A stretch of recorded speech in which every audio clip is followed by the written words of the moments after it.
Dünən Qarabağ komandası UEFA Çempionlar Liqasının 5-ci turunda daha bir Avropa nəhəngi Napolinin qarşısına çıxdı.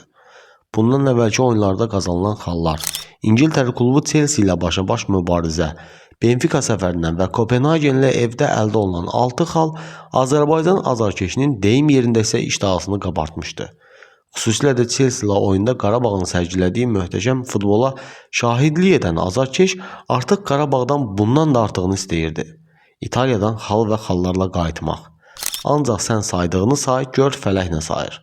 Fələyin saydığını mən sizə şərh edim, siz də kanala abunə olun. Dünən Azərbaycanda gecə 12-dən sonra həyat 90 dəqiqəlik də olsa dayandı. Hər kəsin gözü qulağı İtaliyaya, Neapol şəhərinə rəhmətlik Maradona'nın adını daşıdığı stadiona yönəlmişdi. Rəhmətlik Maradona demişkən, dünən elə futbol əfsanələrindən biri, dünya futbolunda qütbləşmə cığırını Pele ilə birgə açan bu şəxsin anım günü idi. Maradona məhz 2025-ci ildə noyabrın 25-də vəfat etmişdi. O vəfat edəndə yəqin ki, heç birimiz gələcəkdə Qarabağı onun adını daşıdığı stadiona 3 xal gətirsin deyə yola salacağımızı təxmin belə edə bilməzdi.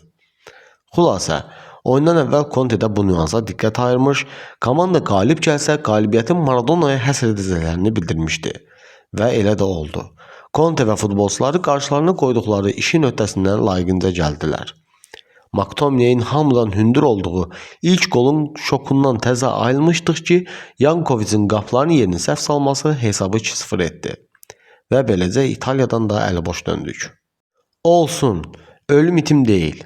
Sensasiya yaşanmadı ki. Onsuz Qarabağın bu büdcə ilə İtaliyadan xal qazanması belə sensasiya olardı ki, bu baş tutmadı. Oyunda məşhur hakim Şimon Martiniak'ı görəndə sevindim.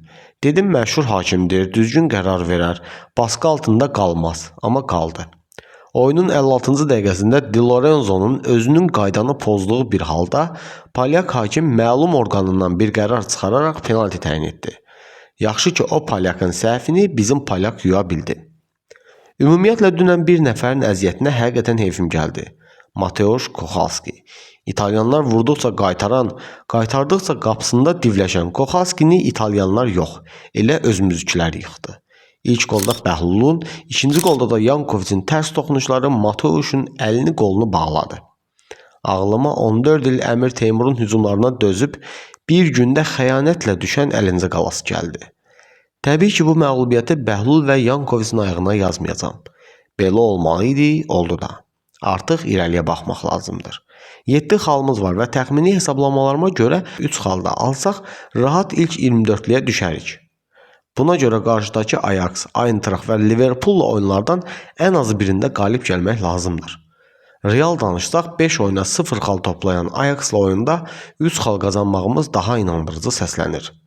İşə baxın bir. Dünya futboluna Cruyfflar, Sneijderlər, İbrahimoviclər, Edgar Davidslər, nə bilim Van der Sarlar bəxş edən bir kluba 3 xal gözü ilə baxırıq. Tək elə bunun özü də bir uğurdur. Sənə inanırıq Qarabağ. Qarşıdakı oyunlarda bizləri yenidən sevindirəcəyinə qəlbən inanırıq. Bu Azərbaycan xalqı daim arxanızdadır.